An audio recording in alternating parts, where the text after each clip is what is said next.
what's up, everyone? It is Dylan, Matt, and Cal. We're back at it. Here we go for week 8. We're over halfway done with the season. So we're going to do a recap of the first half, talk about scores. You don't want to miss this because we got some very good opinions today.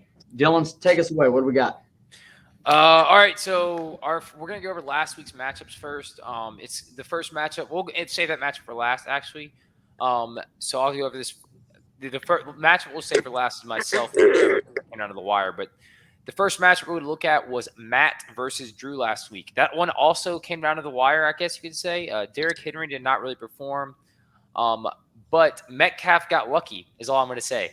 Matt got lucky. He understands that. I think he believes that as well because Metcalf's one catch that saved that game was that opening drive, and then they never saw offense again. Because I think Tyler Lockett also had 2 receptions, so Metcalf just broke away. Marquez Callaway had 3 receptions for 32 yards, which could have gotten Drew the win, but that Metcalf really messed him up.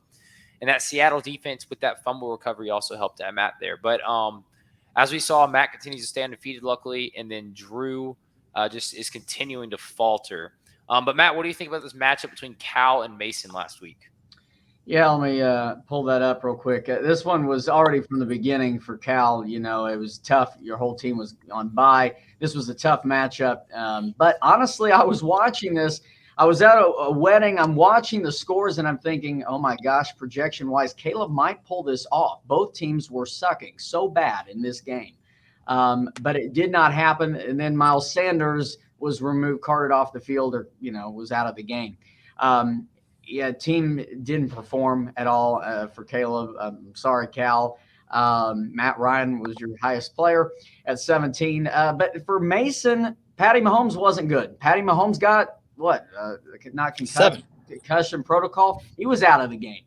He was not good. That team was not good. But who was good was Kamara, Godwin, who, if we remember a couple of weeks ago, the Godwin for Lockett trade that these two teams made. But Mason, a big win, even though at one point it didn't look like it was going to be that case.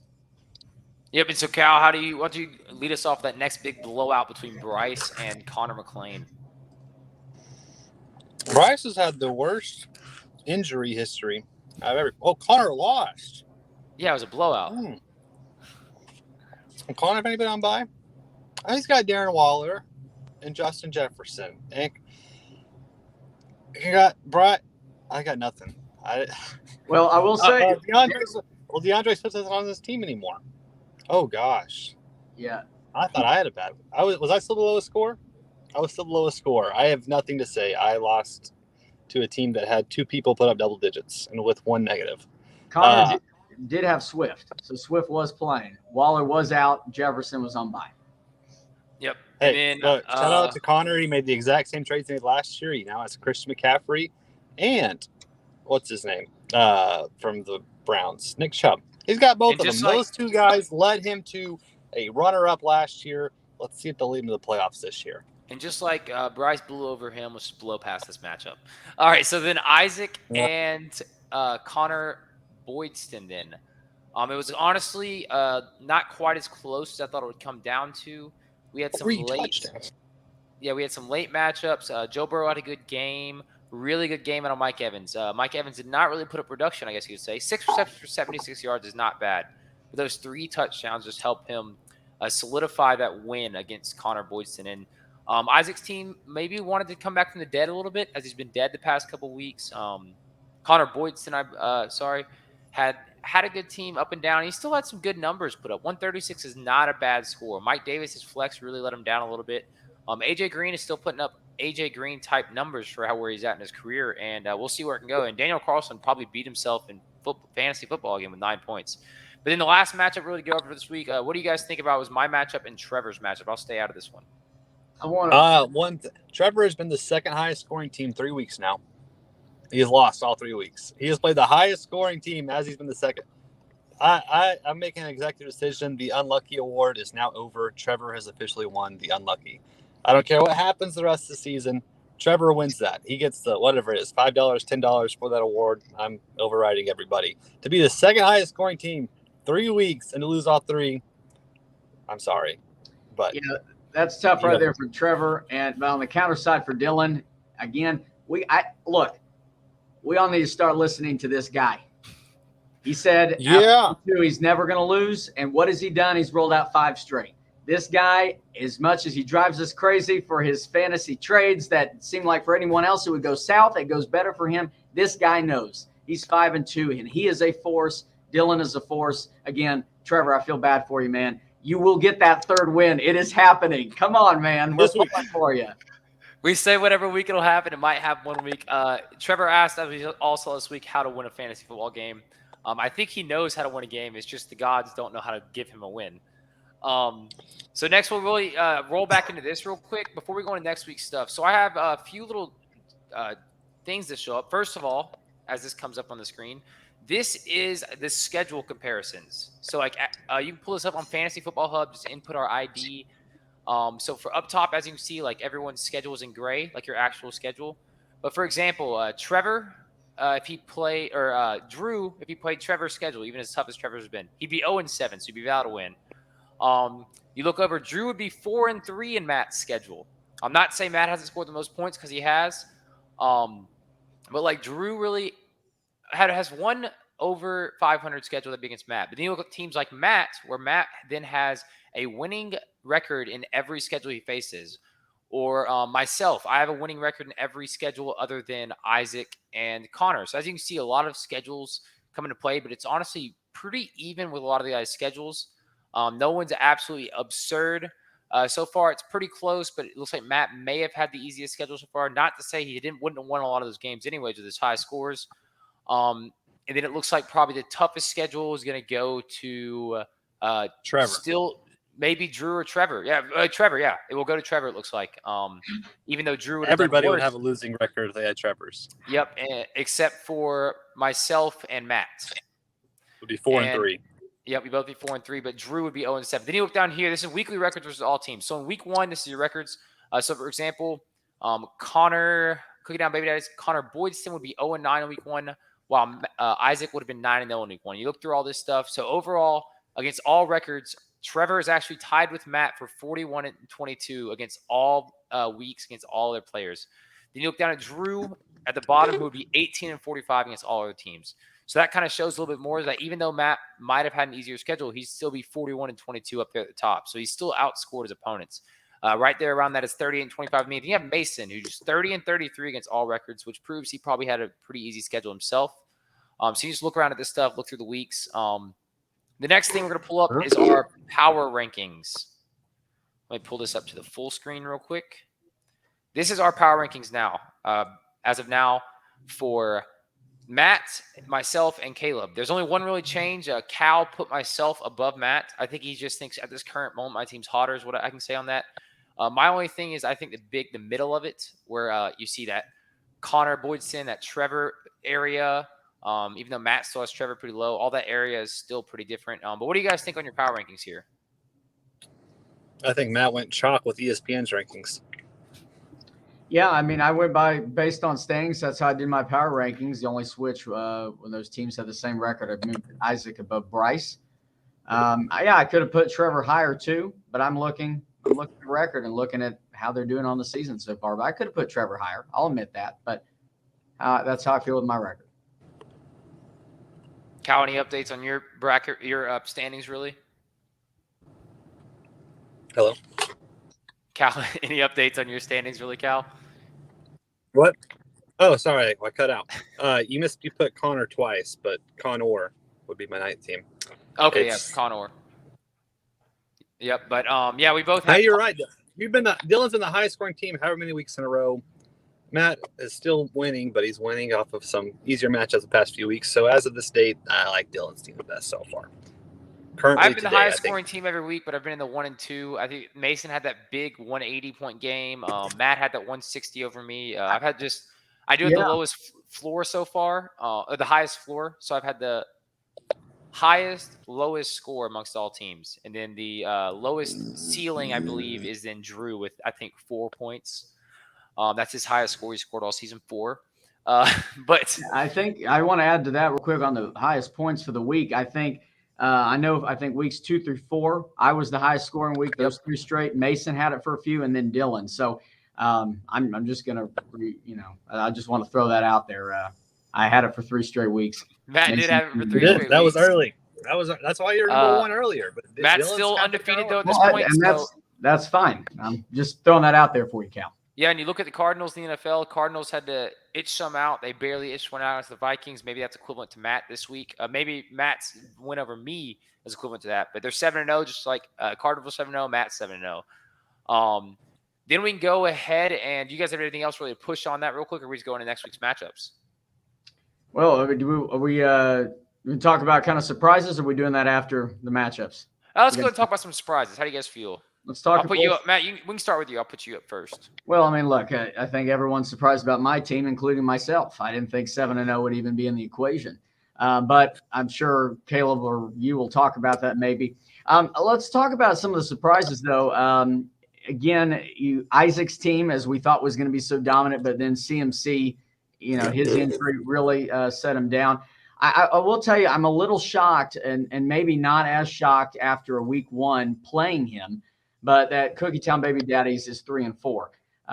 Again, I was expecting a stronger start from him, not a 3-4 start. And after we both performed so poorly, he's got a pretty good team. Connor's got a good team to build around. My most shocking disappointment, though, I will say, is Connor McLean's team.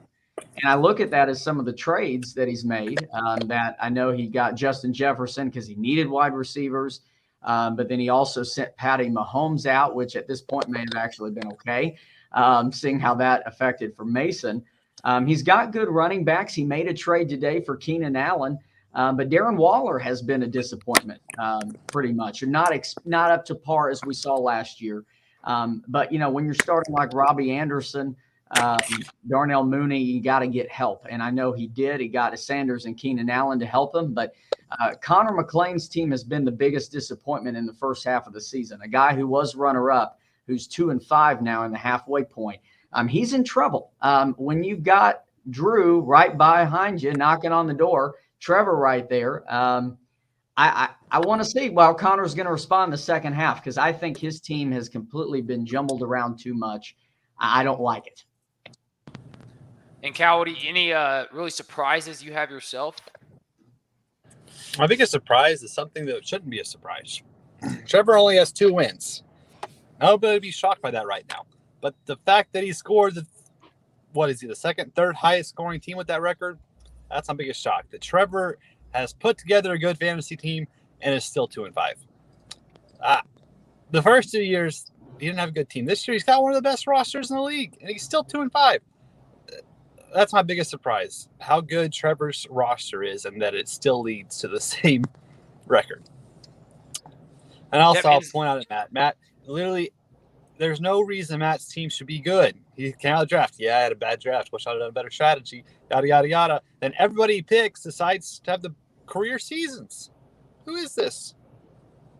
Yep, and then so my real big only sleeper thing is I'm just going to show another stat real quick for you guys. This is the playoff odds. So Matt currently shows at 100%. Matt is not 100% actually. Matt, if he lost out, could technically still not make the playoffs outright, because we could have 6 other teams still get an 8-win record. Drew, as you can see, is very unlikely at 0.38% to make it. Matt is at about 99.999%. Myself and Mason are both up there. We're mainly vying for that bye right now. Then you have a lot of 60s right here between the McLean County Mullets, Bryce, and Trevor. All 3 of those guys are pretty close, but you have up for this 1 seed overall. Matt looks pretty likely to seal that. Myself and Mason are the people over 0.1% to get that overall 1 seed. That 2 seed has given myself a pretty long edge. Come down to Mason, and then really from that 4 to 5, 6 range, there's a lot of people in that movement. And so as we go on, this will kind of update a little bit. This is more playoff odds. That's my really only big fact on that, though. But before we go on to weekly head-to-head matchups, do you guys have anything else you'd like to talk about real quick? I look forward to this second half of the season. Some teams, again, and we're going to talk about this in a few weeks about the home and home. That's coming up next week, okay? As we installed in this season a home back-to-back. So you'll have a chance. Example, me and Caleb got the back-to-back. If Caleb wants to get in this race and try to keep me in check, That's a huge back-to-back for him. Remember, we'll have I think Connor and Mason, Anybody else? the ex-roommate. Win this week. What? I want to be your first 2 losses. Win this week. Who are you playing? That's right. You got Connor and Mason in that matchup. There are some, I think even Connor Boydston and Trevor, there are some divisional matchups in there. So if you lose both those games, that could tank some people. You win them, that can get you right back in the race. So that's coming up next week. I'm not trying to jump the gun, but that's where we're going to start watching people. It's playoff time, baby. It's the second half of the season. We're going to find out who's good and who's not. Yeah, but with that, let's go ahead and go into this next week's matchup. Oh, there's our little faces. So why don't one of you guys take over this first matchup between Connor Boydston and myself? Go ahead, Caleb. Dylan's team is just stupid. A rookie tight end is now the best tight end in the league. Travis Kelce, of course. He drafts Travis Kelce in the first round. Then his first running back is Antonio Gibson, who has been battling injuries or whatever, plays for Washington. Not good. And it still has Darrell Henderson and Chase Edmonds, 2 top 20. But then Dylan's going to win this league because freaking Cooper Kupp scores 40 every week. Who drafts Cooper Kupp? He drafted him when? In the 6th round. And he's the best player in fantasy. He drafted the league winner. Every year Dylan drafts the league winner, and it's the most annoying thing. I just don't see how his team's not going to put up 130 to 100 and 200 every week. So unless Connor gets big performances from Eckler, Connor's a good team.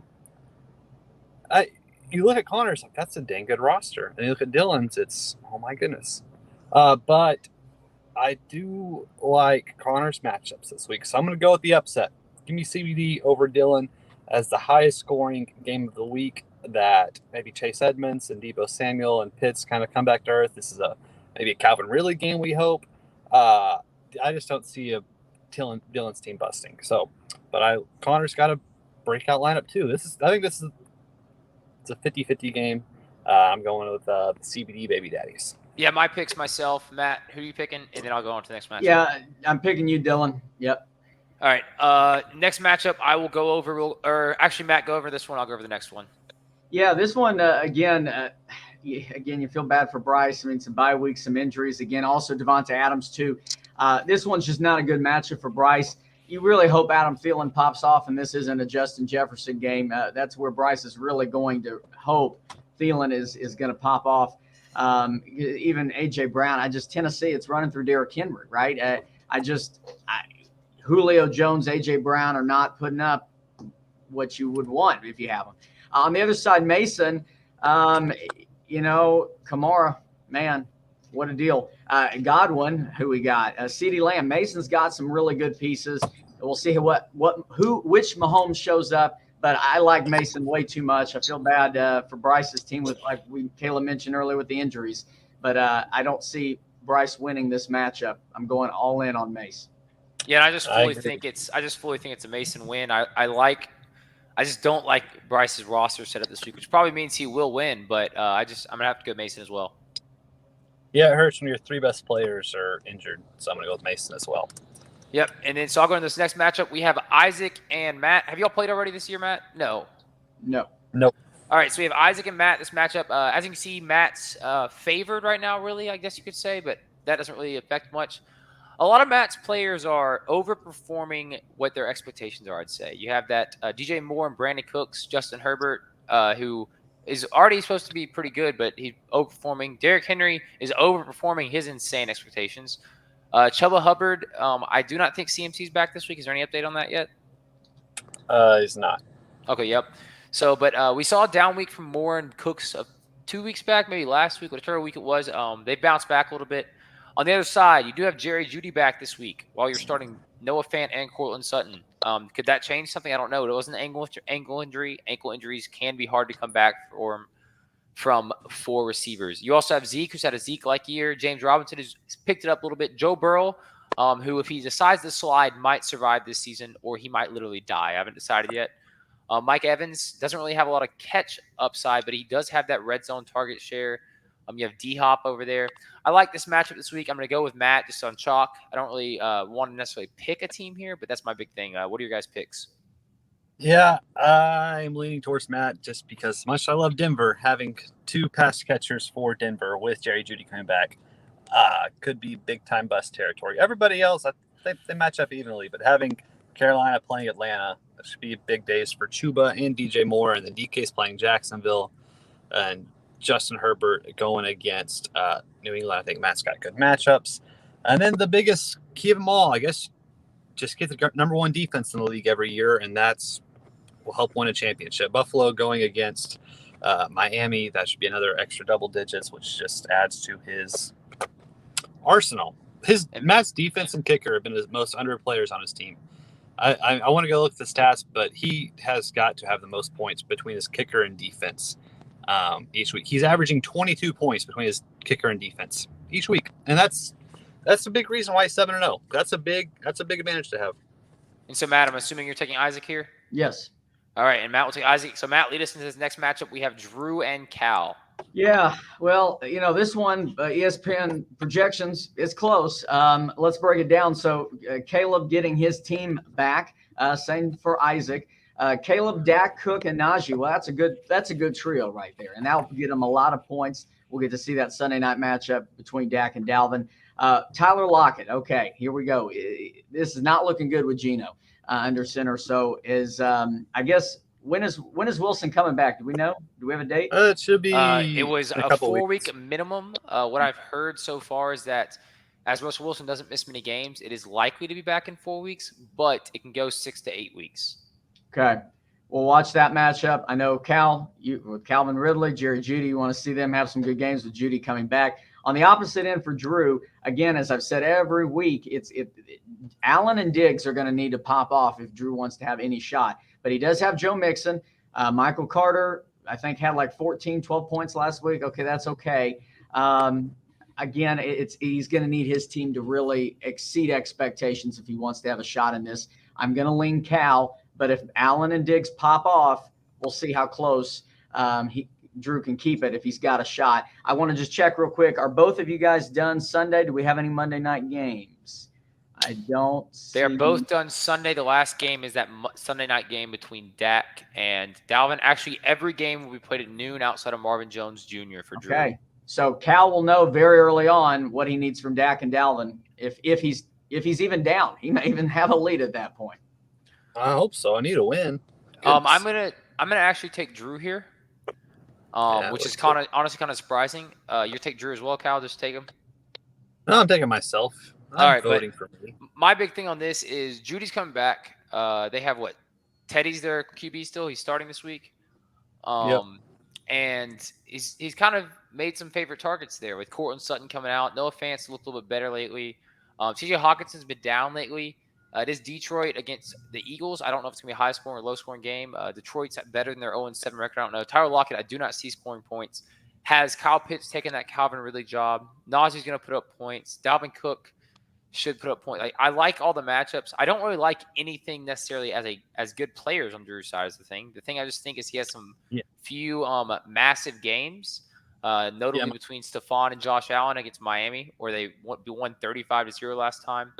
But that's what it's going to take. I'm going to take Drew here as a major upset in the sense of I do not think Drew wins this week, but I think he has some big games. 1 second. Refresh it. Refresh your computer. Refresh your computer. Okay. What are we looking for here, Cal?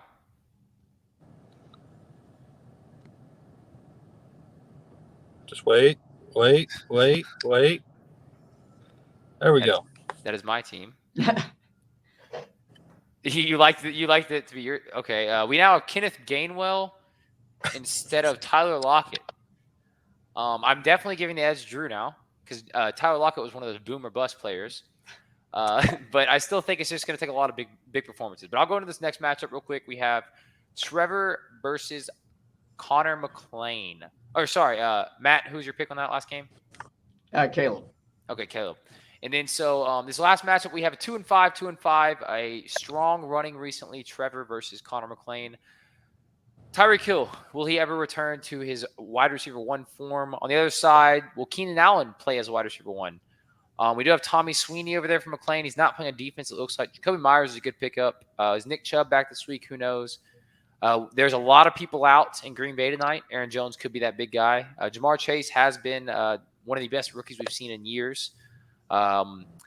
a lot of questions on both sides, I guess you could say. I do like Trevor in this matchup still, and we'll see where it can go from that. Where are you guys matchups on this? Yeah, I'm going Trevor. Is this the last matchup? Yep. All right. I'm going to pick Trevor, and I got to sign off and get back to work. All right, that's Matt, that's my final pick. Adios, everyone. Who's your pick, Matt? Yeah, I'm going Trevor as well. Yeah. All right, and that's easy. Matt, any other really big takeaways as we end this video this week? Well, like I said, we're in the back half of the season. Got some really good matchups here. Some good ones down the stretch for the division. Just as we pointed out, we've got a really good battle in the Stanley Mistresses division between you and Mason, both 5-2. But again, everyone is kind of right there in that division with Bryce and Isaac 2 back, and then Drew 4. On the other side with me, Caleb's 3 back, and then Connor's 4, and then Trevor and Connor are 5. So there's a little bit more separation. But again, there's so much jumbled up between the 3, the 4, the 5, the 6 seed right there. A lot happening. But again, every game should have mattered. It really matters now in this back stretch because you want to get hot now if you haven't been hot to start the season. Yeah, and I think the biggest thing to note on that is that Mason's kind of a quiet 5-2. I don't think anyone's really noticed that he's 5-2. He's kind of slid under the radar a little bit. My team's kind of been going off for 5-2. Bryce and Isaac are under the radar for good reason. They haven't had their really big. Isaac had a breakout game week 1. Other than that, you haven't seen anything great. Other side, Trevor's on the radar, but the question is, can he kind of bring himself up to get those wins and work that out of there?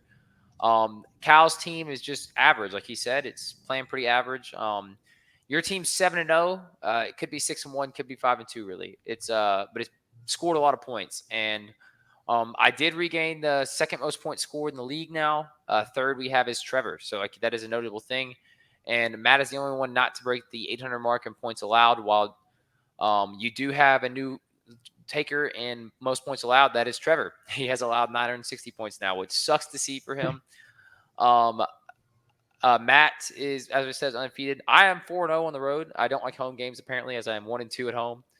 No one else is really undefeated on the road or at home outside of Matt. They're all 1 or 2 losses. But biggest streaks right now, Matt's at 7. I'm at 5. Mason is at 3 after his loss to me. And then Connor McLean, after a good solid start, I guess you'd say, is now lost 4 in a row. And Connor Boydston has lost 3 in a row. So we're coming down to the wire. We'll probably give you some – I might have a college football playoff type pick for each of us next week. I have a little graphic for that. But that's really all I have. Matt, anything to sign off with? Well, last thing I just want to say, going back between you and Mason down the stretch, you've got, Mason's got Bryce, then the back-to-back with Connor, Isaac, you. So that Week 12 matchup, you guys, that's going to be a fun one potentially for the division. Then me and Drew. Well, Dylan, you've got Connor Boydston, 2 matches with Bryce. Then you got Drew, the Mason matchup, Isaac and Connor. So this is going to be a fun stretch. I'm looking forward. This is kind of my storyline for the second half is who wins the division between you two. It's going to be a fun battle. Yep. And so that's all we got today for you guys. Thanks for watching, and we will catch you next time.